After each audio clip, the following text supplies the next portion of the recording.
Hello, people of YouTube. It's Brittany, Inner Goddess, here on the tube and elsewhere. I'm here to chit chat about the necessity of audacity and what that actually is. There's an abundance of teaching available on the interwebs. We've got more teaching available to us than ever before. Before you have to go to school or read books or encounter a teacher or a coach in the wilds in order to learn some stuff. Or family, or friends, but it's very like personal interaction or by association. Somebody recommends somebody to you or introduces you to them, brings you to their space and says, hey, I vouch for this person. They're capable of learning, or they're worth your time to try to teach. Or you try to appeal to the teacher. Please help me. I'll make it worth your while. I'll make you proud, I promise. We're in times where the teaching now is free reigns. You can bother somebody and learn nothing, either because you weren't too invested in it or they weren't too invested in the teaching. You can subscribe to a whole lot of teaching, more than you can possibly learn at a time. Meaning, there's a reason why when you go to college, you can only take so many units. Like here's part-time, here's full-time. You take a ridiculous amount of units. Well, maybe you could take unlimited units if you're not dealing with your counselor. But but there's a reason for the specified amount, because there's only so many hours in a day, in the week. There's only so much brain strength you got to commit yourself. And the goal is actually to retain the information, not just to show up in class or buy the books, but to hopefully leave college knowing something, being able to do something with proficiency. That's something about nursing school. You graduate nursing school, then you gotta pass your NCLEX. That's the first thing. And after you've passed your NCLEX, you gotta try to get yourself a job that'll accept you without experience, because most nursing jobs require at least a year of experience, which is quite ironic because you can't get experience without getting a job. So you gotta find a job willing to take you to earn the experience. But hopefully, through your clinicals, you have learned some things, and so you're basically able to be on your own for the most part. You might need a little bit of orientation, but hopefully you have the confidence instilled in you from the combination of your book study and your practice being a nurse in clinical trials to be on the floor by yourself. Quite possibly a charge nurse if working in long-term care as a LPN or LVN, depending on where you are in All right, so this is all preamble about Audacity because it's confidence that is really necessary for whatever you're trying to do. If you've got a whole lot of knowledge, but you don't have the audacity to apply it, you're not going to get any experience. If you don't have the confidence and audacity to keep going, even through negative experience, you're going to stop when you're stricken down. It might take one strike, two strikes, a bunch of strikes, or a really bad strike, but at any rate, your confidence is demolished and you're not going to keep going. It's not about how smart you are or how well connected you are, unless those connections make you feel confident. I know so and so and so and so, and they recommended me.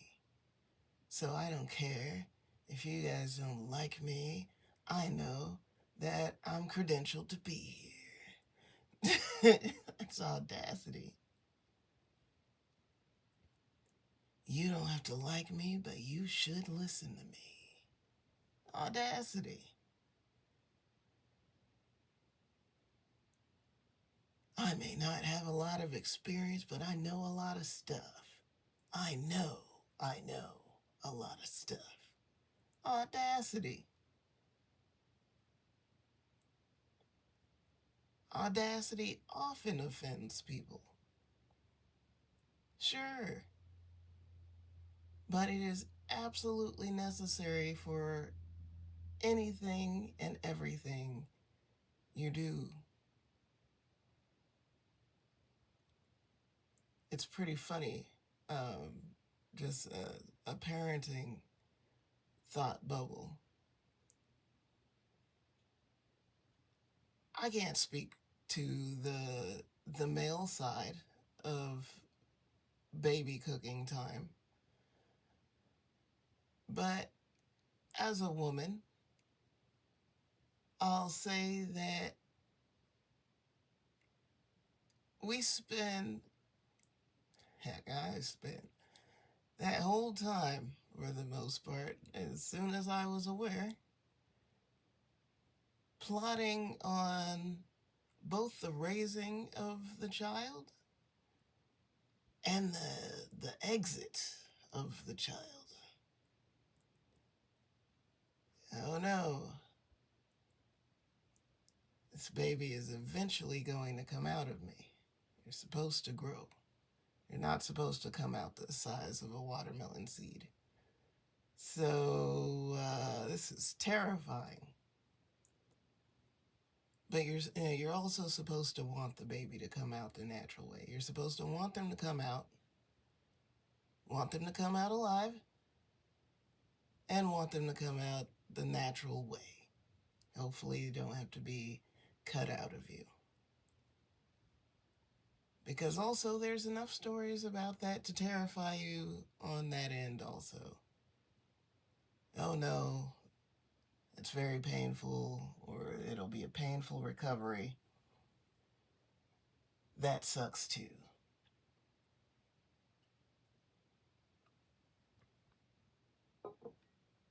And you can read all manner of parenting books: how to tend to a baby, how to raise a child.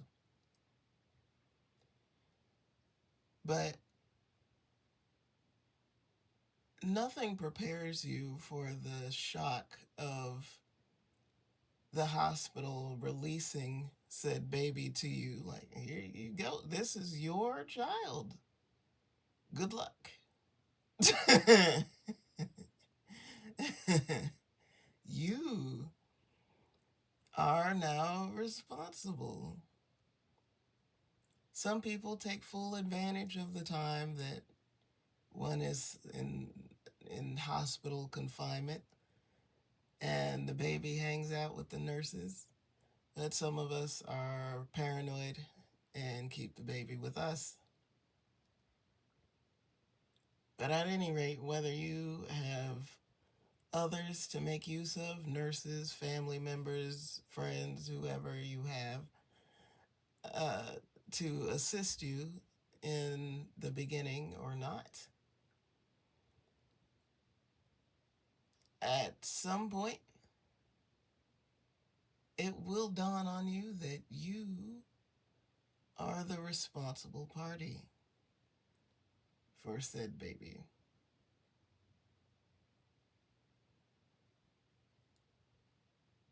It takes audacity to trust yourself in your decision making. From then forward, because you will hear that you were wrong by and by, if not often. There's all sorts of stuff to contend with. Passy or no passy? How long for the passy? Cloth diapers or manufactured diapers? Breast milk or formula? How long for the breast milk? How long for the formula? When are you introducing cereal? When are you introducing baby food, solid food? When's your baby holding its own head up? When's your baby crawling, walking, using the potty? Never making no mess outside of the potty. How social are they? Who are they social with? When do they talk? What's the first thing they say? Do they like to talk to everybody, or are they antisocial? Seem to catch on to things fast or seem to take their time? Are they cute right out the gate? Or kind of ugly? It takes some time. Does everybody think they're cute or just you? What kind of clothes do you have for baby? What kind of toys? What kind of house? What kind of stroller? Were you prepared for baby? Were you married, single, in a relationship, engaged? How involved is daddy? Is daddy happy about the baby? Unhappy? Did you have to coerce him to be around? Was he there on his own? Do you have family around? No family? Why?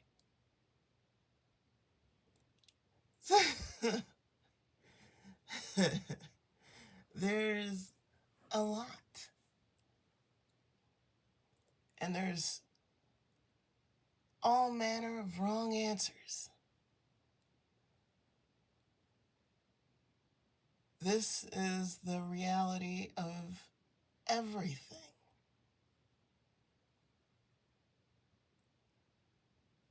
And more than ever, people are available for feedback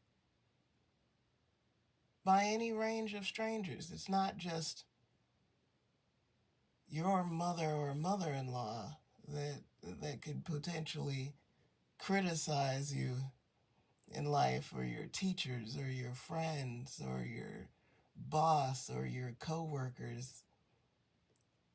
Now it's the entire planet. Everybody with internet access can criticize you. You can close your comment section and still face criticism.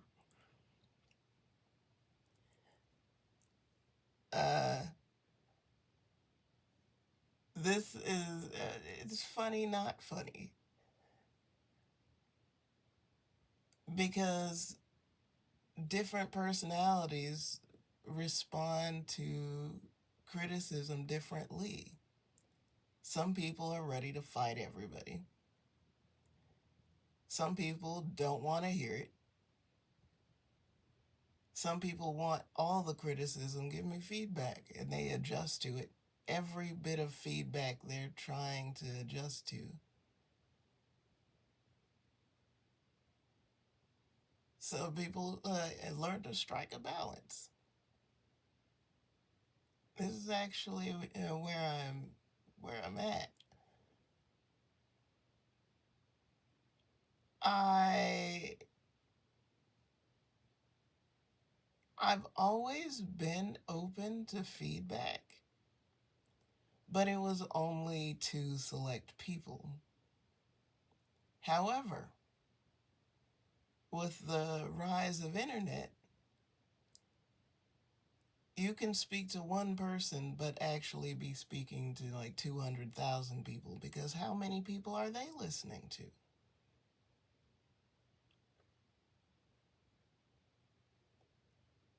So you've got all these opinions imposed through a person imposed on you, even if you're not online. But I'm not talking to who's not online, because obviously you got to be online to listen to my video.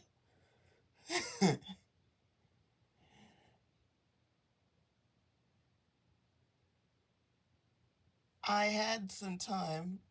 I just mentioned being an indoor girl. It's pretty funny, because even though I am for the most part like an indoors kind of person, often through my life, most of the time, uh, it's funny because this is a specific crowd. Like, some people work out in the house. Some people want to leave the house and go to the gym to work out. And some people prefer to be outside, whether they're exercising intentionally outside, or they like to do things that like naturally, like labor, or like gardening, like move your body in a natural way, but don't try to be exercising. Anyway, during a period of time that I was a wild woman outside, not full time outside, but traveling up and down the eastern seaboard via vehicle, I I met a bunch of outdoorsy folks.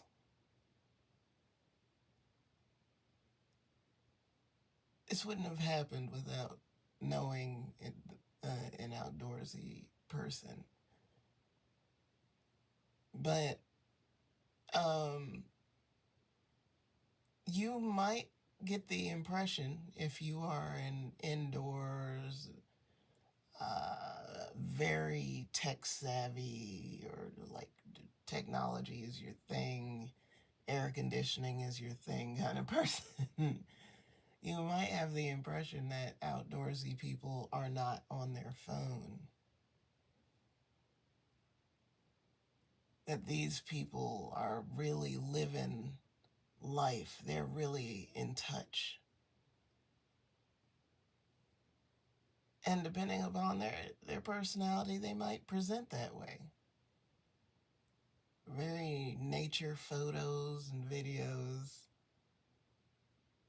Every time you see them, they got some sticks and twigs on their hat, or whatever. Got some fishing hooks on their hat. Something to represent the outdoors. Got some bug specimens, I don't know. At any rate, there could be the impression that they are not on the internet. That uh, that may not necessarily be true. Some people are outside offline. Some people are inside offline. And not just oldens. It's not just the elderly that may not be on the internet. There is elderly on the internet. There are also young people with internet access. They could be online, they have electricity, and they choose not to participate in social media. Not because they don't know how to use a phone, but because they choose not to participate. Why I bring this up is because I'm pointing out a demographic. It can seem that we have everybody online, everybody on the planet is on the internet, but that's not true. It's just a lot of people. There are more people that one can speak to than ever before without traveling. It's not just for the wealthy or the famous. You can be a regular person that has never left your hometown and talk to millions of people in your lifetime.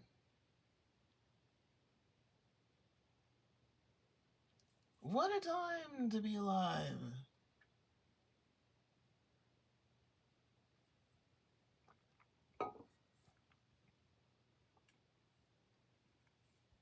But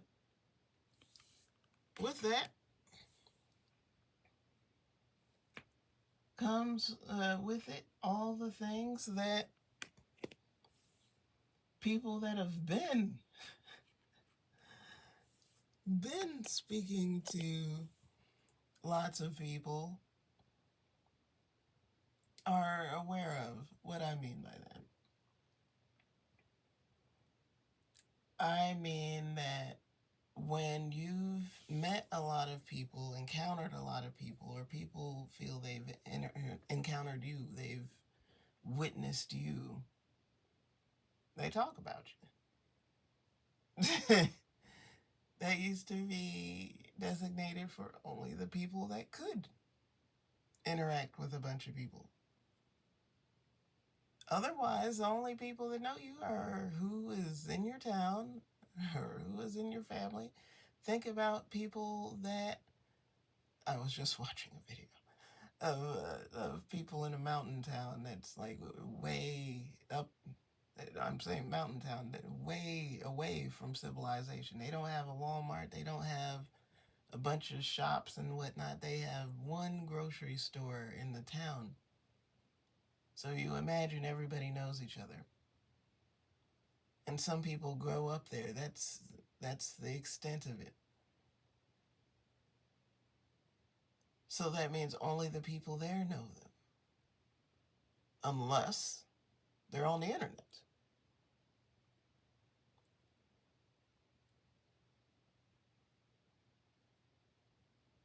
Also, I'm adding, in addition to people talking about you, there's your own antics.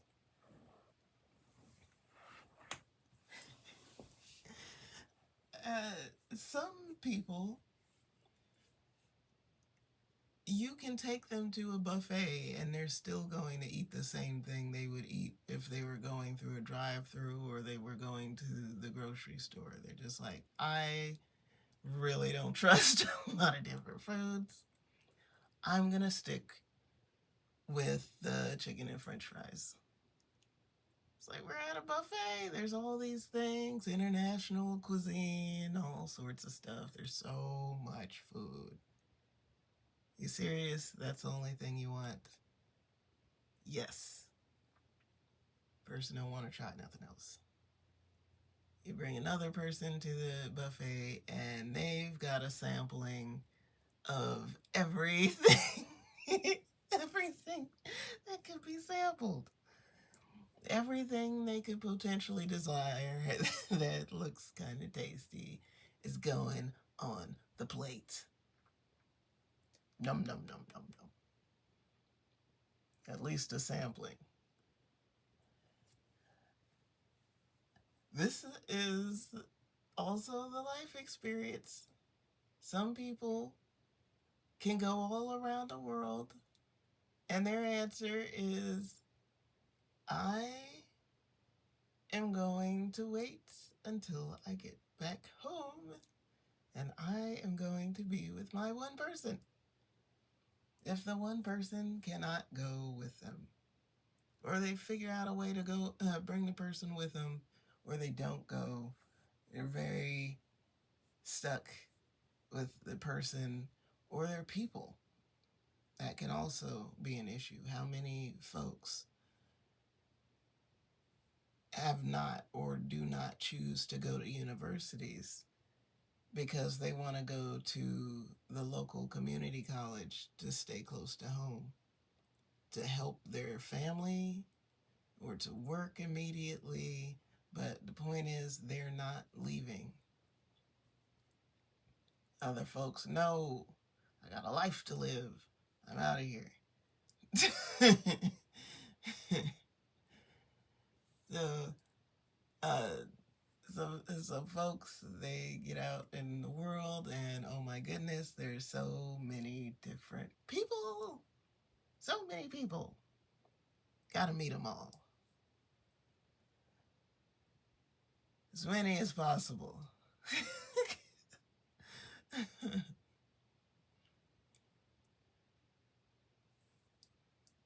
There's a lot of black and white thinking about this, that there's a right answer and a wrong answer to things, when really it's just a matter of preferences. You can listen to the radio, not listen to the radio, have a favorite station, listen to a bunch of stations, listen to all the stations. Preferences. And you only really get to know someone's preferences by chit-chatting with them. That is the getting to know people that some think they can skip the line with social media. Like, oh, we'll just stalk each other. If I stare at you long enough, I'll know what you're about. Not true. Because just like in regular life, where it takes a couple seconds, but most people in a couple seconds are aware that they're being looked at. This happens on the internet too. Most people are conscious of being looked at. Do you act the same when you're being observed? So when you're not? No. Everybody behaves some sort of way, whether they're acting up extra to be entertaining, or they try to do their best behavior, they try to look nice. Maybe they start messing up and they look worse than usual because they're stressed about being looked at. Maybe they suddenly try to hide, or they get confrontational. You ever look at somebody, you're doing some people watching, and they look at you and they're like immediately hostile? Like, they stare back and they're like pissed. Don't be angry if you catch me looking at you. I do this a whole lot less as I've gotten older, but and I wasn't a staring kid either. Just for whatever reason, my gaze gets attention really fast. I don't really get much time to look before a person is looking right back. And I'm like, dang it. But I'm more often than not very friendly.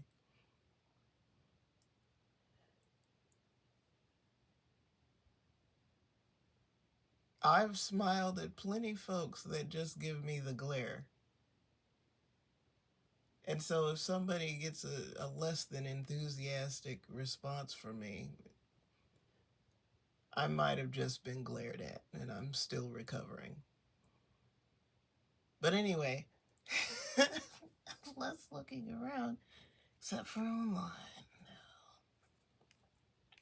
On the interwebs, it's socially acceptable to look at people.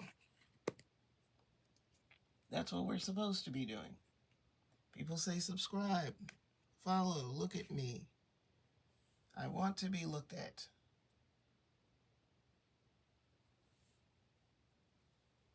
Little do you know that they mean by certain people. They don't mean everyone. And they also mean like certain intentions. Are you looking at me because you intend to buy something? Are you looking at me because you're attracted? Are you looking at me just to soak up free information? How long are you gonna look at me? People have time limits, demographic specifications.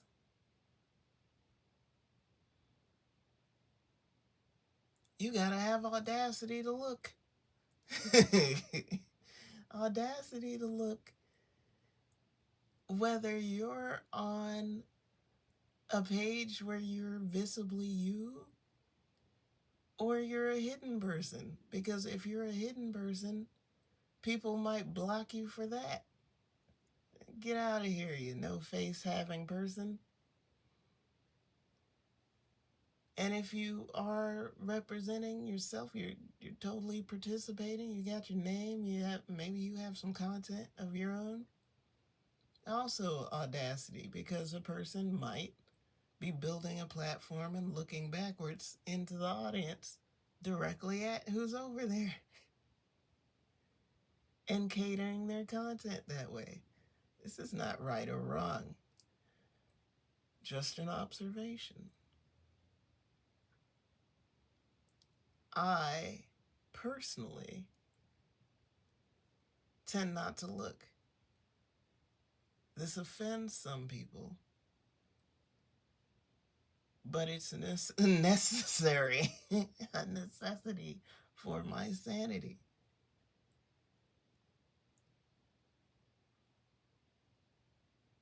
Sometimes someone may get my attention to the point that I'll look right at you. But I generally try to shoot blind, like a blindfolded kid with the piñata stick. Sorry for the analogy about bashing you, but I'm not trying to bash you. I'm trying to knock your candy out.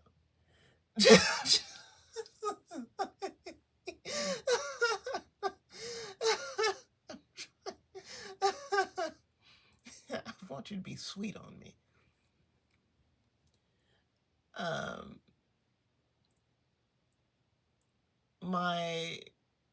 My goal is to speak with accuracy. And I present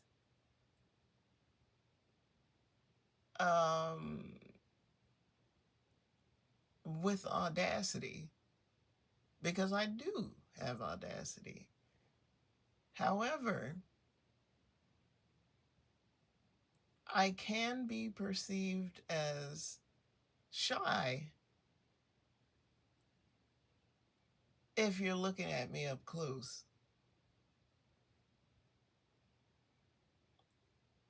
And in some ways it's shy, but in some ways it's also reserved a bit. And not intentionally trying to make people upset, but sometimes that's a requirement for what I do. Sometimes it's a side effect, sometimes it's a requirement. Some people deserve to get their feathers ruffled up. Someone to just run by in their space and mess their hair up real quick and keep moving. And you're like, dang, that was mean.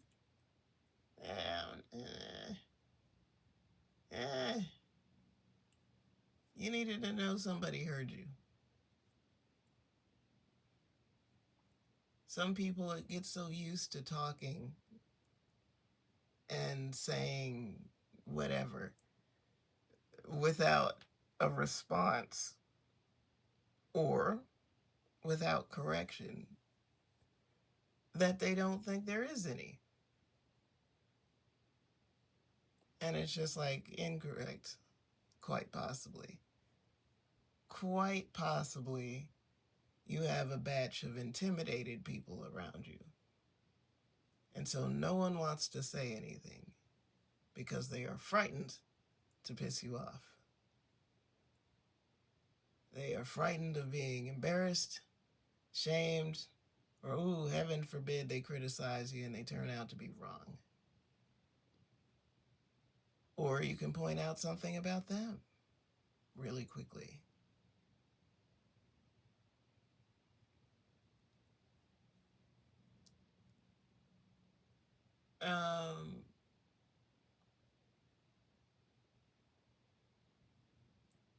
I've been starstruck more than a few times at this point. Am I immune yet? No, I'm not immune yet.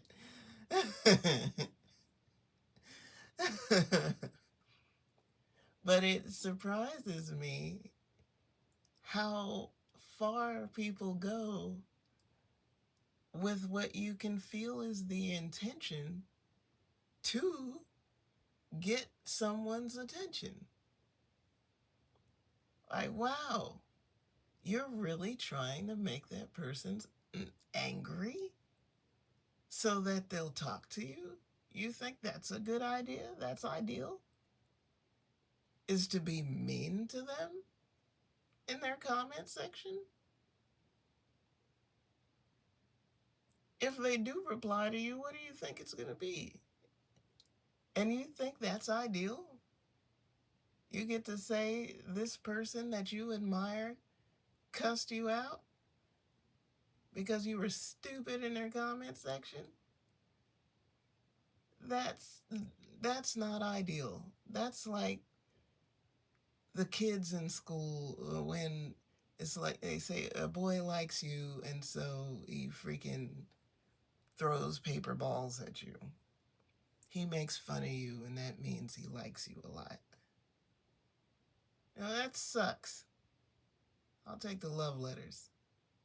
Write me a love note instead.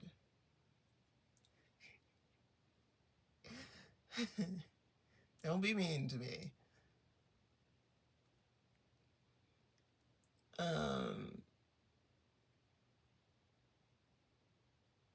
Yeah, like because my response has more often than not been ignoring folks. And women folk will go on about how mean men are. Women folk can be plenty mean. Relentless if ignored. The only way to shut down a relentless woman is to go off. Go off. Gotta act crazy.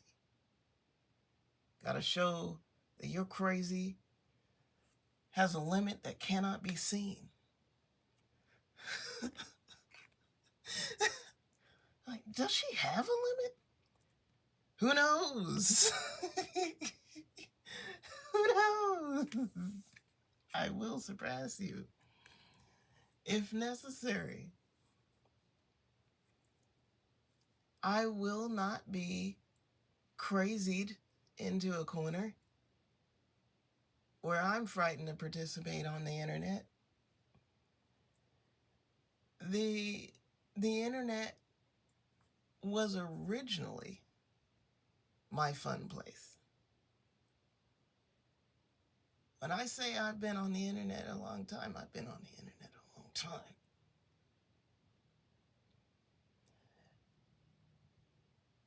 So originally, I was foolish online. But at the same time, I was what some people call a troll of sorts. I also was the realist online.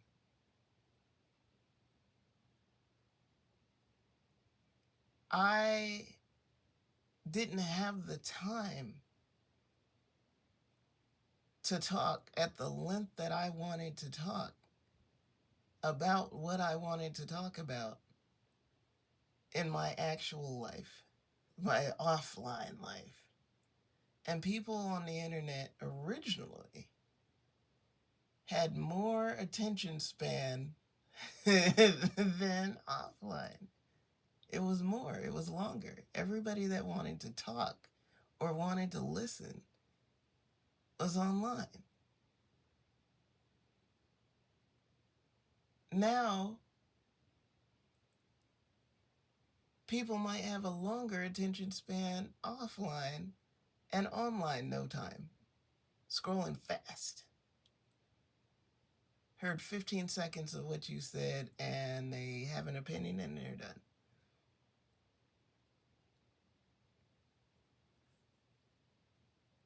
But this is why no amount of craziness from people online can run me off, because the worst behavior folk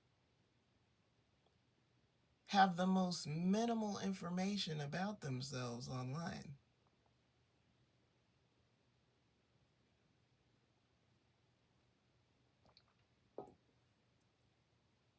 So it is just straight personality, and here's where I shine as a psychic person, a sensitive person, because I'm a flabbergast you with my intuited intel without knowing you whatsoever. How did I know that? Because I'm freaking mysterious as hell. That's how. No, I didn't look you up. Ain't nobody got time for that. I don't know how to do a lot of the stuff that people do now. It was a big deal for me to learn some HTML back in the days, to make a little website. I felt very smart for doing that. Now, people are looking up where your phone is located, your real name, your whole family, any history that's been documented, everything you've ever said online.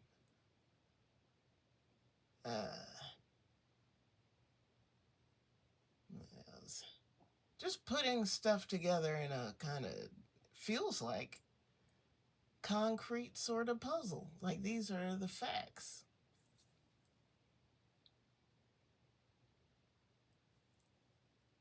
But if you've ever been to court, if you've ever dealt with the justice system in America at length, I'm not saying a traffic ticket, although you can have a changed perspective on the justice system from a traffic ticket. But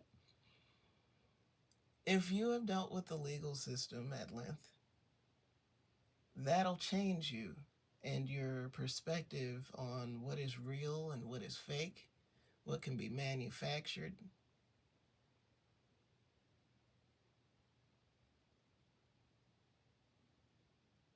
Documents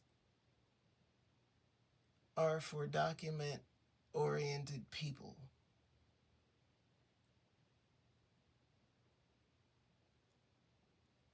It's, wow, I'm just like, well, near emotion, near emotion, thinking about this, but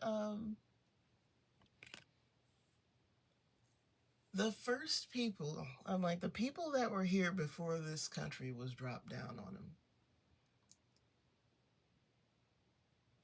didn't read English, didn't speak English. That was learned, just basics, minimal communication.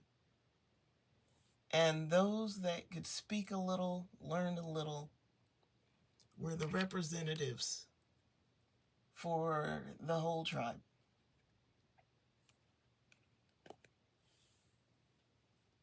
But what was agreed upon, one thing I'm saying, one level is understanding what is written. Another thing is what is written can be worded in a way that is confusing or doesn't include everything, or can just be a lie. It can't just be a lie written on paper. That's another thing. And in America, that counts.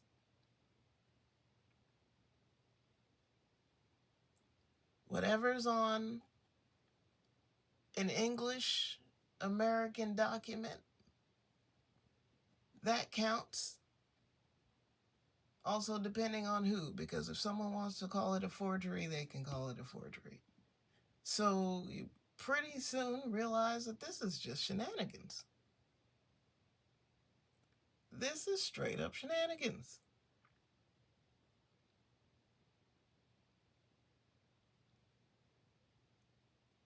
The justice system in America, I won't speak to other countries' governments,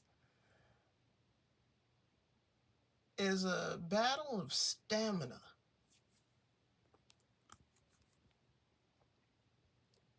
How long can you last? How much mental fortitude do you have? How much emotional fortitude? Because if you start to spaz out and you throw a tantrum, you're immediately X'd out. You can very well lose your whole life.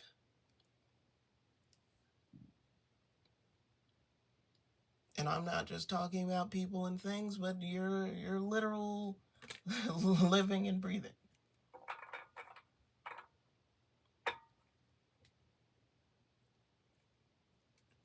It is strategy and stamina and audacity to even go up in there. Because plenty of people that may very well be right about something or other fear the justice system, have witnessed someone else go through it and have been traumatized by that, or just don't feel like they could win. And so they do not even attempt.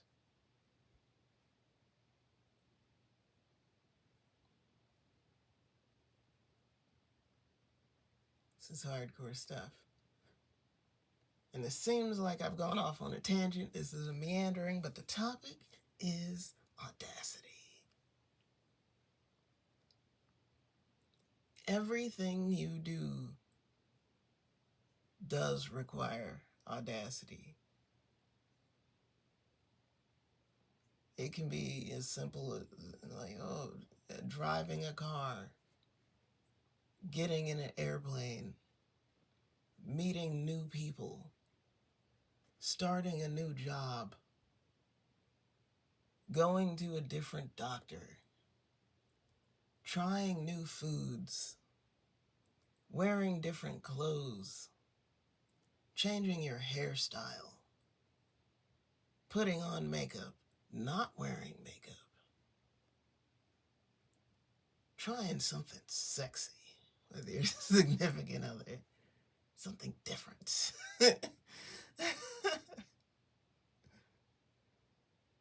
Saying what you already like. Do some more of that. Getting a pet. What if they bite you? What if they don't like you? Do you have the audacity to insist that they should like you? What if you're keeping a pet against their will? What if they want to be free? Do you have the audacity to be like, you should stay with me? Be my friend. Be part of my family.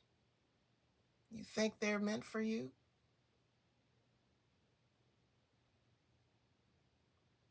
Will you keep them in a cage until they don't run away?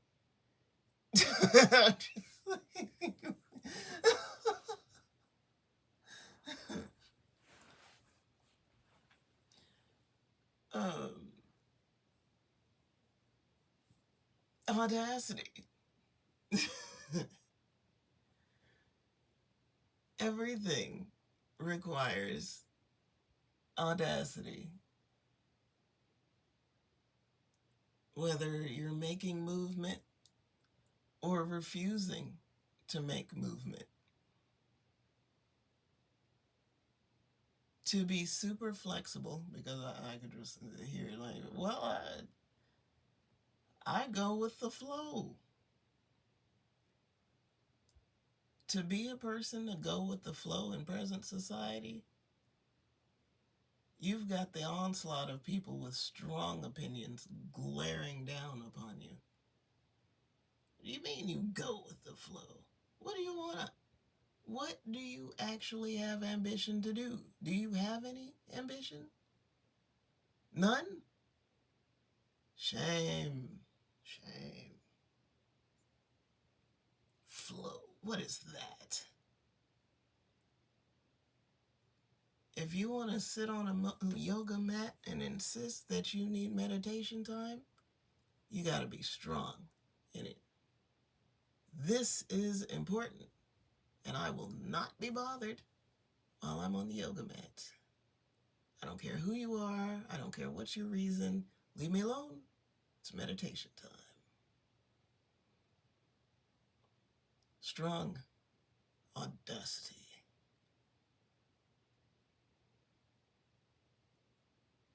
To be like, you know what? What I give is what anyone requires of me. Whatever people need, that's what I got. Is also audacity. Because someone's going to insist that you shouldn't. Cut them off. No. They should not have access. Tell that person to go away, or those people to go away. I want your time, or you should sit by yourself. There's a lot of insistence. So, as people are confused by me often, I'm like, you're only confused because you're observing me from a distance. You can get to know me very quickly by talking to me directly. Because I'm kind of a fast person to get to know like that. People say, try to classify that like ambivert. Like, is she an introvert, an extrovert, an ambivert? I'm a person that you have to try to get to know. If you observe me from a distance, I might be talking to you, for you, about you. It could be for me, about me, or to me. I could be talking to a specific person for a while, or I could be talking to a whole demographic. I can shift. You have to be talking to me directly to get me being direct for a more consistent amount of time. And even then, because I'm a mysterious lady,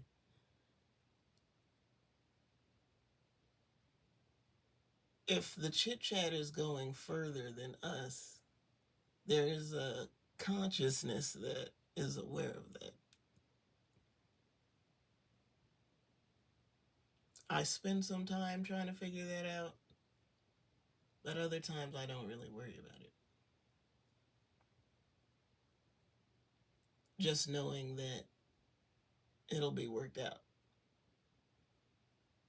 and that I don't have to watch you or check people for, is this conversation gonna go further than us?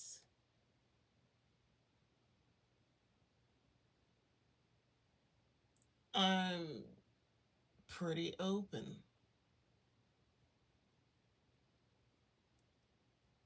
But how someone else interprets what I say is how they interpret it, which is going to be different, quite possibly, likely, than how you interpret it, because it was said to you, for you.